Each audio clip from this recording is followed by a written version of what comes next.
moi je vais témoigner la grandeur de Dieu dans Ah, ma vie. Parce que c'est la première fois que je témoigne toute ma vie. Et ça faisait un moment que j'avais envie de témoigner, mais bon, je suis timide et j'ai peur de me lever devant les gens. Je pense qu'il y a beaucoup qui sont au courant, je trouve souvent à cheval entre Chypre et la France.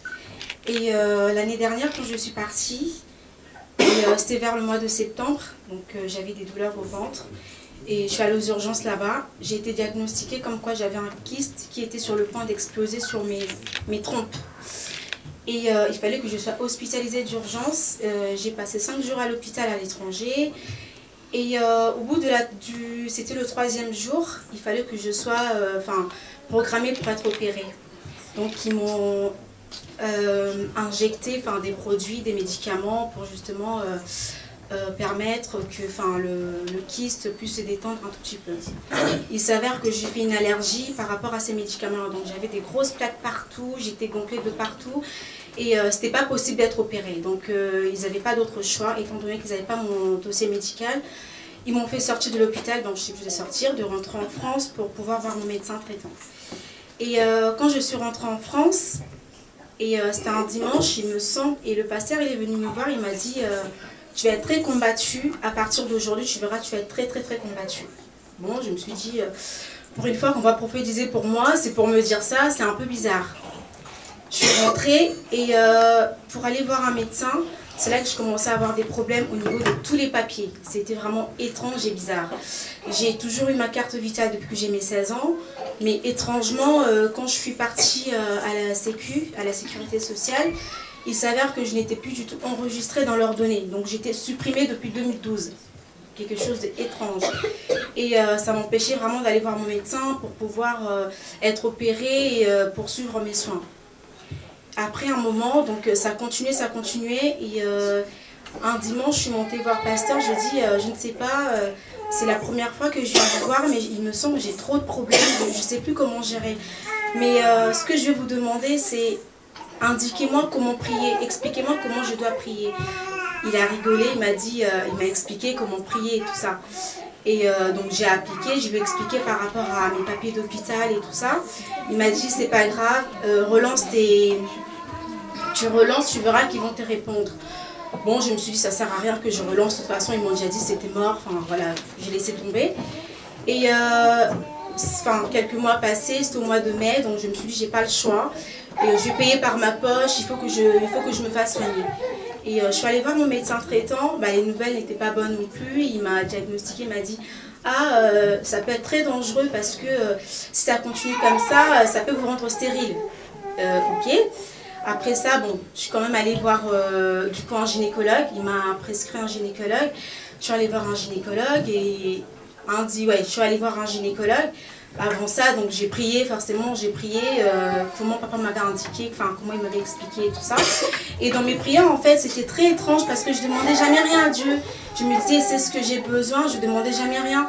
Et ce que je faisais, en fait, comme on me dit, fais de l'Éternel tes délices et donnera ce que ton cœur désire. Et moi, ce que je lui demandais, en fait, c'est de me donner la force de toujours prier, d'être toujours assidu, d'être toujours à l'église. C'est vraiment ce que je lui demandais. Et quand je suis allée voir mon gynécologue, donc je lui ai donné les examens que j'avais fait à l'étranger. Il a regardé, il m'a examiné, il m'a dit je sais pas, c'est bizarre, mais moi je trouve aucun kyste. J'ai dit comment ça se fait? Il m'a dit non, je vois rien, vous êtes en bonne santé et tout ça. C'est bizarre, j'avais quand même un kyste, j'avais des douleurs et tout ça. Il m'a dit je ne sais pas, c'est bizarre. Il m'a du coup recommandé de refaire les examens généraux, donc tout ce qui est examen de sang, de stérilité, de fertilité, tout. Je suis allée voir, pareil, je suis partie, j'ai fait les examens. Et quand j'ai fait les examens, pareil, il fallait tout payer. Et c'était un dimanche encore, donc c'était au moins 5 mois après.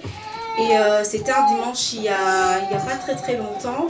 Donc après, le pasteur, il est venu encore me voir, il m'a dit maintenant tes combats sont terminés, tu vas voir la grandeur de Dieu. J'ai dit amen, enfin c'est terminé. Et quelques jours après, j'ai reçu les résultats de mes examens. Donc il s'avère que j'étais en très bonne santé, il n'y avait rien du tout, il n'y avait pas de stérilité, il n'y avait rien, j'étais vraiment en très bonne santé. J'étais très heureuse et c'était pas fini par rapport à mes papiers pour l'hôpital, ma sécu et tout ça.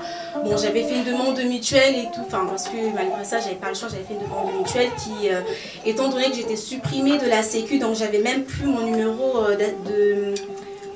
j'avais plus d'attestation, voilà, j'avais plus d'attestation. Et après ça, j'ai fait mes examens et je reçus un courrier de la Sécu comme quoi ils m'ont renouvelé, j'avais à nouveau mon attestation. Et ma mutuelle, pareil, m'avait répondu, ce qui fait qu'en fait mes examens, étant donné que je les avais fait avant, mais dans le courrier, c'était marqué qu'en fait, j'avais droit à ma mutuelle au moins il y a plus d'1 mois. Donc ce qui fait que tous mes examens ont été remboursés automatiquement. Et ça, c'était le premier témoignage. Et le second, donc pareil, après que Pasteur m'ait dit que tout était fini, c'était un dimanche. Le mardi d'après, je reçois un coup de fil. On m'appelle pour me dire, parce que j'avais besoin de travail pour financer ma formation et tout ça. Et j'avais envoyé plein de CV, j'avais pas de réponse. Un mardi, on m'appelle pour me dire, oh mademoiselle, en fait, il y a un travail, est-ce que ça vous dirait qu'on envoie votre CV? J'ai dit, bah oui, c'est pas tous les jours qu'on me demande ça. Ils ont envoyé mon CV. Le mercredi, j'ai été appelée par la mairie de Noyon pour un entretien d'embauche. Donc pour le jeudi, je suis allée le jeudi et on était beaucoup quand même, il y avait beaucoup de candidatures et j'ai été retenue parmi toutes les candidatures. On m'a appelé le vendredi pour aller signer un contrat et c'est pour ça que j'ai béni la grandeur de Dieu. Amen. Amen. Tu bénis l'Éternel d'être parmi vous. Amen. Parce que je suis ici pourquoi? Parce que je cherche la délivrance. Et j'ai vu passer évangéliste Emmanuel dans Casarema. Et vraiment, j'ai été frappée de son onction. Ça coulait, je le sentais. Et je bénis l'Éternel. Je l'ai appelé, donc je lui ai expliqué un petit peu ce que je vivais dans ma vie. Et j'ai vu la main de Dieu depuis que je suis là. Et je bénis l'Éternel parce que je sais qu'au nom de Jésus, je suis déjà guérie.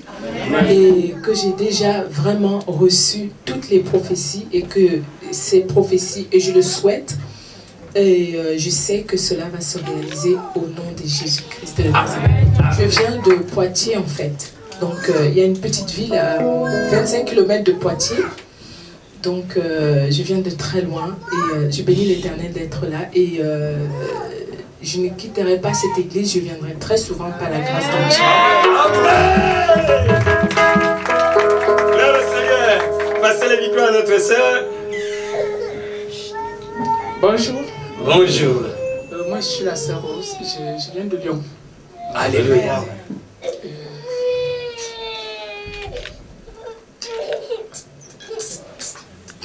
Oh Seigneur.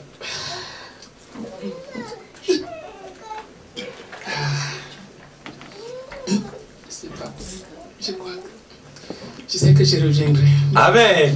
Pour témoigner, parce que c'est pourquoi je me retrouve ici.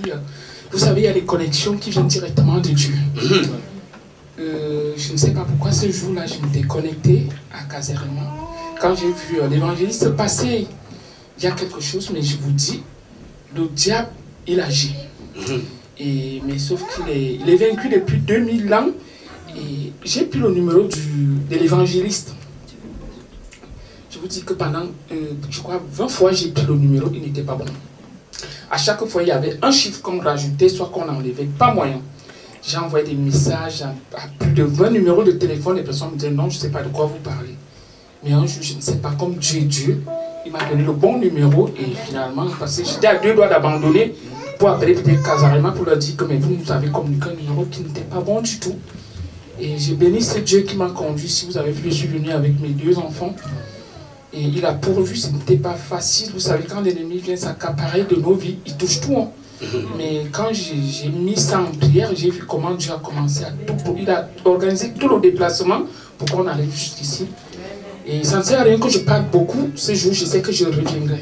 Amen. Et ce jour-là, c'est un grand jour. Amen. Gloire au Seigneur, la clame du Seigneur.